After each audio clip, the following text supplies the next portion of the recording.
وعنده مفاتح الغیب، اور اسی کے پاس ہے، کس کے پاس؟ اللہ کے پاس. اور عندہ کا لفظ پہلے آیا ہے حصر کے لیے کہ صرف اسی کے پاس ہے. کیا؟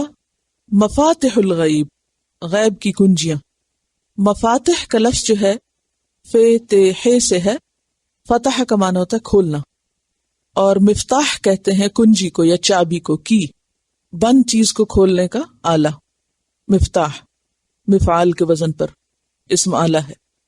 اور اگر اس کو مفتاح کی جمع مانا جائے، مفتاح، مفتاح کی بجائے مفتاح کی جمع بھی مفاتح آتی ہے، تو اس کا معنی ہوتا ہے خزانہ، کہ غیب کے خزانے یا غیب کی کنجیاں، چابیاں.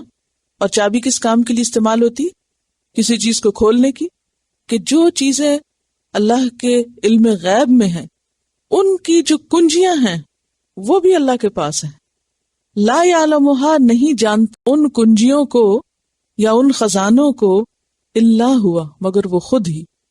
تو اس سے کیا پتہ چلتا ہے کہ اللہ کے علم غیب میں کوئی اور شریک نہیں ہے.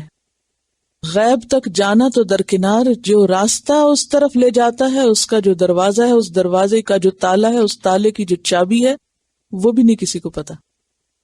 اس کو ایک عام چھوٹی سی مثال سے سمجھیے کہ اگر آپ کے گھر کو لاک لگا ہوا ہو اور آپ کے پاس چابی نہ ہو اور آپ کو یہ بھی نہ پتا ہو کہ ہے کس کے پاس، تو آپ اندر کیسے جا سکتے ہیں؟ اور یہ تو آپ کا اپنا گھر ہے، لیکن اللہ کے خزانے اور پھر ان خزانوں کی کنجیاں وہ کسی انسان کے پاس نہیں ہے، کسی اور مخلوق کے پاس نہیں، اسی کے پاس ہے. لہذا کوئی بھی ایسا شخص جو غیب کا دعویٰ کرے اس پر بالکل یقین نہیں کرنا چاہیے. نہ کسی کاہن کے پاس جانا چاہیے، نہ کسی نجومی کے پاس. غیب ہے ہی نہیں ان کے پاس، وہ مستقبل کے بارے میں کچھ بھی نہیں جانتے. لہٰذا ایسے سارے دعوے جھوٹے ہیں اور ایمان کو خراب کرنے والے ہیں. اور پھر غیب میں بہت سی چیزیں آتی ہیں، مثلا ہمارا فیوچر، ہمارا آخرت کا فیوچر، وہاں کی سزا جزا، کون جنت میں جائے گا کون جہنم میں جائے گا، یہ سب صرف اللہ کو پتا ہے. یعنی ہم میں سے کوئی یہ نہیں کہہ سکتا کہ فلاں جو ہے وہ جنتی اور فلاں جو ہے وہ جہنمی، الا یہ کہ اللہ کے اذن سے نبی صلی اللہ علیہ وسلم جو بشارت کسی کے بارے میں دیں یا کوئی خبر ہمیں دیں، تو وہ اللہ تعالیٰ کے اپنے خاص اذن کے ساتھ جس چیز پہ وہ چاہتا ہے اپنے انبیاء کو مطلع کر دیتا ہے. اور جس چیز کا علم وہ دے دیتا ہے پھر وہ معلوم ہو جاتی، غیب نہیں رہتی. سورۃ النمل میں بھی آتا ہے آیت 65، قُل لَا يَعْلَمُ مَنْ فِي السَّمَاوَاتِ وَالْأَرْضِ الْغَيْبَ إِلَّا اللَّهُ. کیا معنی ہے؟ کہہ دیجیے آپ، لا یعلم، نہیں جانتا، کون؟ من فی السماوات، کوئی بھی جو آسمانوں میں رہتا ہے، والارض، اور زمین میں، الغیب، غیب کو، الغیب کو یعنی اللہ کے خاص علم کو اللہ کے سوا نہ کوئی آسمان کا باشندہ جانتا ہے اور نہ ہی کوئی زمین پہ رہنے والا، الا اللہ، سوائے اللہ کے، یعنی وہ خود ہی جانتا ہے. وَيَعْلَمُ، اور وہ جانتا ہے، ما فی البر، جو کچھ خشکی میں ہے، والبحر، اور سمندر میں، دونوں قسم کی مخلوق اللہ کے علم میں ہے، اس کے علمی احاطے میں ہے. یعنی انسان کا علم اس ارتھ پلانٹ کے بارے میں بہت لمیٹڈ ہے، بہت محدود ہے. اس کے خشک حصے پہ کیا کچھ ہے اور اس کے تر حصے میں کیا کچھ ہے، یعنی سمندر میں کیا کچھ ہے، اصل علم اللہ ہی کے پاس ہے. انسانوں کو جو کچھ پتا ہے وہ اس کا بہت تھوڑا حصہ ہے.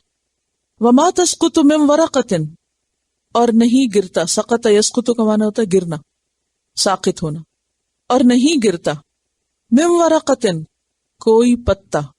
ورقہ یہ جو آپ کتاب کا ورق کہتے ہیں یہ بھی اسی سے، کیونکہ پہلے زمانے میں لوگ پتوں وغیرہ پر لکھا کرتے تھے جب کاغذ نہیں ہوتا تھا، تو لیف.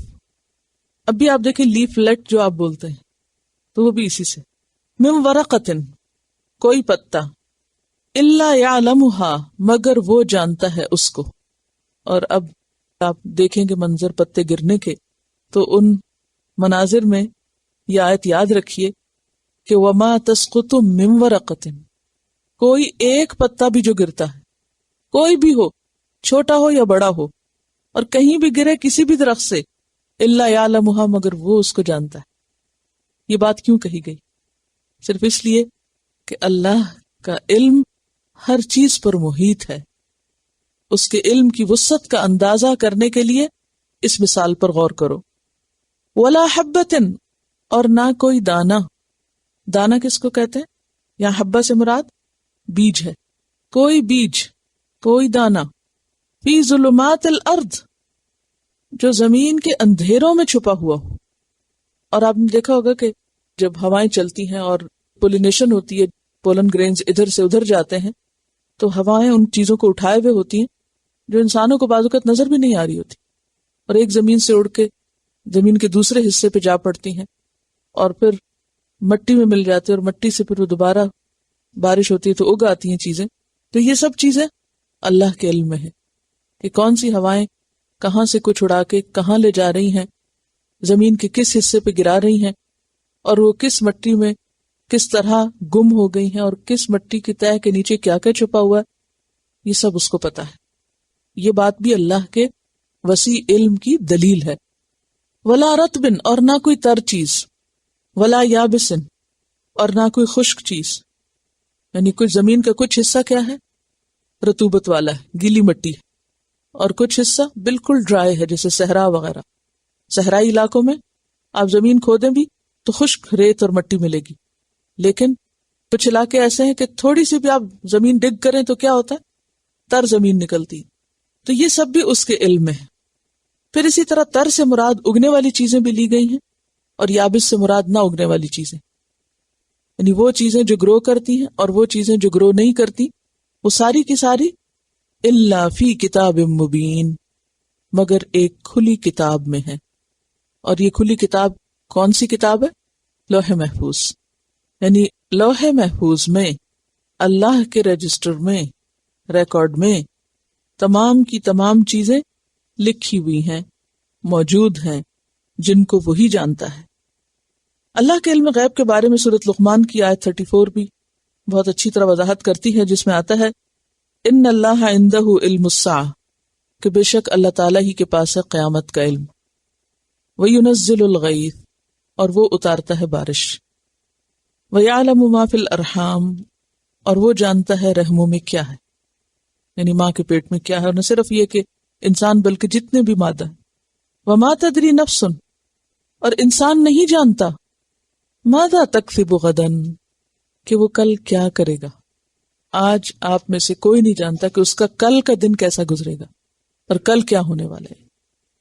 اگر ہم کچھ بھی پلاننگ کرتے ہیں تو وہ صرف ہمارا ایک اندازہ ہوتا ہے، لیکن حقیقت میں نہیں پتا ہوتا. تو اس لیے انسان کو نہ بہت لمبی امیدیں باندھنی چاہیے، اور نہ ہی انسان کو بہت پریشان اور پشیمان ہونا چاہیے. وما تدری نفس بأی ارض تموت، اور نہیں جانتا کوئی شخص کہ وہ کس زمین پہ مرے گا، اس کی موت کہاں آئے گی. اس سے مراد کون سا ملک بھی ہو سکتا ہے، یعنی اپنے گھر میں مریں گے یا گھر سے باہر مریں گے، کسی اسپتال میں مریں گے، یا راستے میں سڑک پہ ہوں گے، یا سفر میں ہوں گے، یا کہاں ہوں گے کہاں نہیں، کسی کو نہیں پتا. وہ تو جب موت آتی تو پھر ہی پتا چلتا ہے کہ اچھا یہ زمین لکھی ہوئی تھی. تو اس لیے اس بارے میں بھی انسان کو بہت حسرت یاد سے کام نہیں لینا چاہیے کہ کاش وہ فلاں جگہ نہ جاتا تو وہ نہ مرتا. تو جگہوں سے کوئی فرق نہیں پڑتا، وہ تو جس کی جہاں لکھی ہوئی ہے وہ تو وہیں آنی ہے.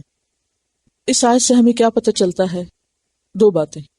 نمبر 1، علم کل اللہ ہی کے پاس ہے، اور علم کل سے مراد کیا ہے؟ وہ بھی جو ظاہر ہے اور وہ بھی جو غائب میں. وَلَا يُحِيطُونَ بِشَيْءٍ مِّنْ عِلْمِهِ إِلَّا بِمَا شَاءَ، اور اللہ کے علم کا احاطہ نہیں کر سکتا کوئی مگر جتنا وہ خود چاہے. اللہ تعالیٰ جتنا جس بندے کو دینا چاہے، تھوڑا یا زیادہ، وہی جانتا ہے اور وہی دیتا ہے. اور پھر علم دینے والا بھی اللہ ہی ہے. اسی لیے دعا مانگی جاتی ربی زدنی علما، کہ اللہ ہمارے علم میں اضافہ کر دے، ہمیں زیادہ کر دے علم میں، اور ہمارا علم بڑھا، کیونکہ خدا کی خاص نعمت ہے. پھر اس کے بعد دوسری اہم بات یہ پتہ چلتی ہے کہ غیب کا علم اللہ کے سوا کسی کو نہیں، حتیٰ کہ پیغمبروں کو بھی نہیں. اور غیب 2 طرح کا ہوتا ہے، ایک ہوتا ہے نسبی اور ایک ہوتا ہے مطلق یا حقیقی. نسبی جو آپ کی نسبت سے غائب ہے، یعنی آپ سے غائب ہے لیکن دوسرے سے نہیں. اور حقیقی سب سے ہی غائب ہے، کسی کے پاس بھی نہیں.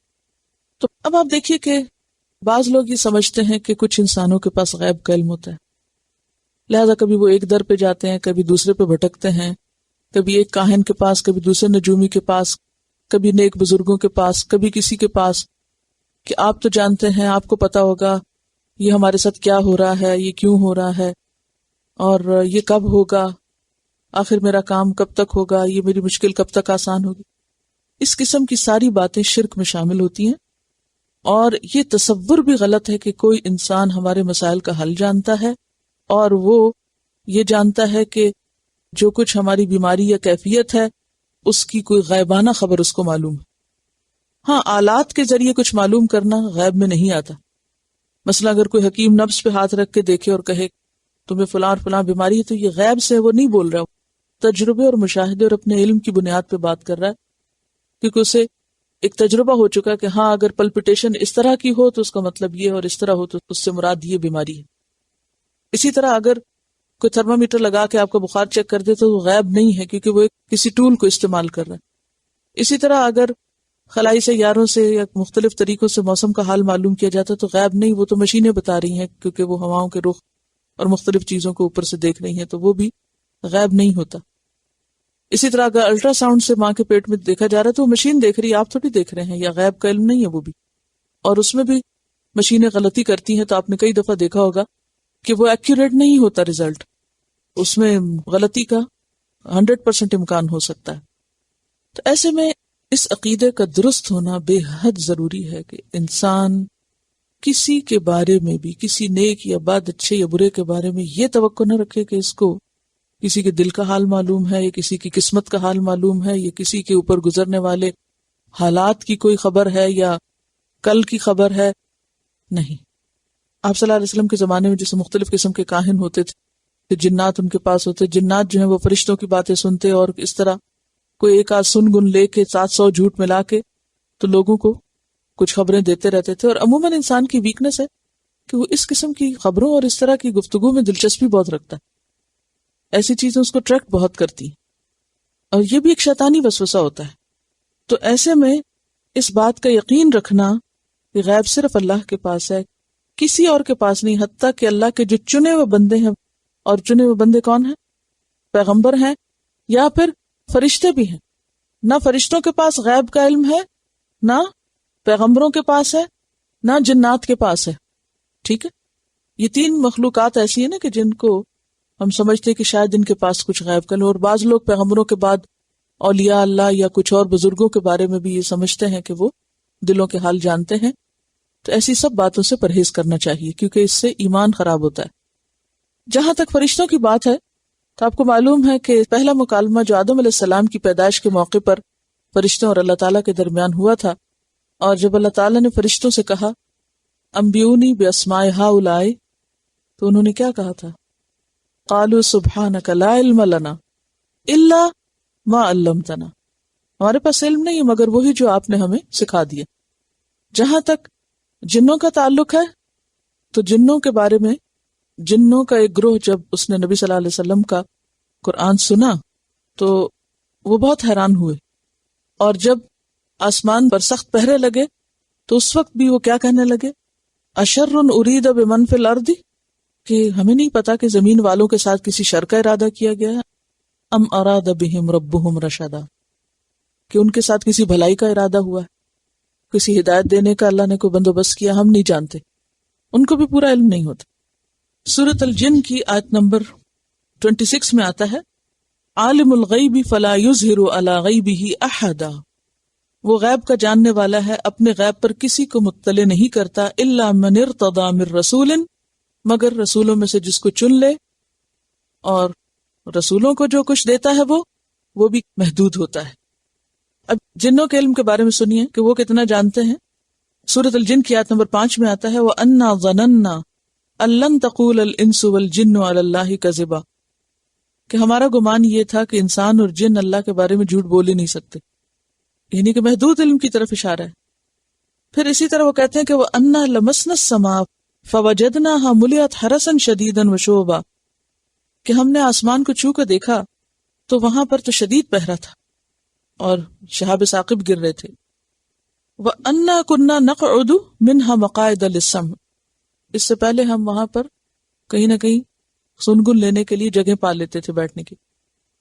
فَمَن يَسْتَمِعِ الْآنَ، اب جو جا کے کچھ سنتا ہے، یجد لہ شہاب الرصد، تو شہاب اس کے پیچھے تاک میں لگا ہوتا ہے. وَأَنَّا لَا نَدْرِي أَشَرٌ أُرِيدَ بِمَنْ فِي الْأَرْضِ أَمْ أَرَادَ بِهِمْ رَبُّهُمْ رَشَدًا. ہمیں کچھ معلوم نہیں کہ زمین والوں کے ساتھ کسی شر کا ارادہ کیا گیا ہے یا ان کا رب ان کی کوئی بھلائی چاہتا ہے. یہ کون کہہ رہا ہے؟ وَأَنَّا لَا نَدْرِي، ہم نہیں جانتے، جنوں کو بھی نہیں پتا. فرشتوں نے تو کہا لا علم لنا، ہمیں نہیں پتا. پیغمبروں کو جب وہ چنتا ہے غیب کا کچھ علم دینے کے لیے تو وہ بھی بہت محدود ہوتا ہے، جتنا وہ چاہتا ہے اتنے پہ اطلاع کر دیتا ہے، پھر وہ معلوم ہو جاتا ہے.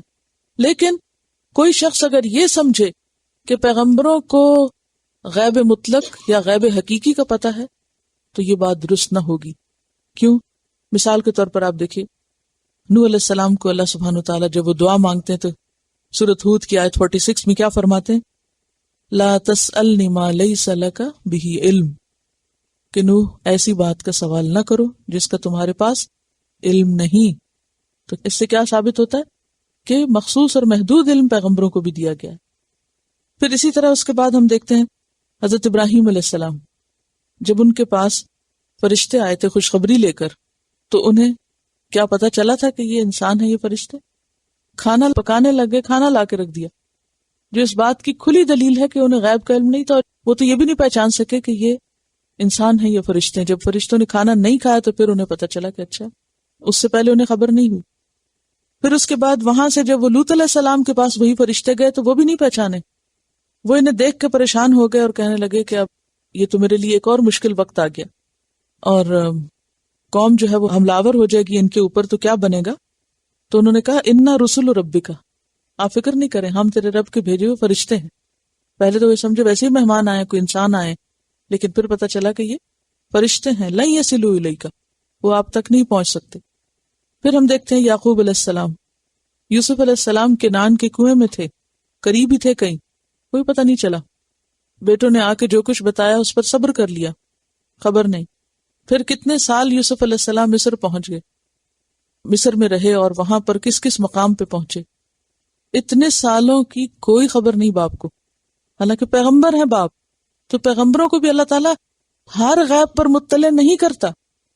پھر سلیمان علیہ السلام، ان کے لیے ہوائیں بھی مسخر ہیں، جنات بھی مسخر ہیں، جن سے وہ جو چاہیں معلوم کروائیں، یعنی دنیا کی خبریں. لیکن ایک ہدہد آ کے بتاتا ہے کیا؟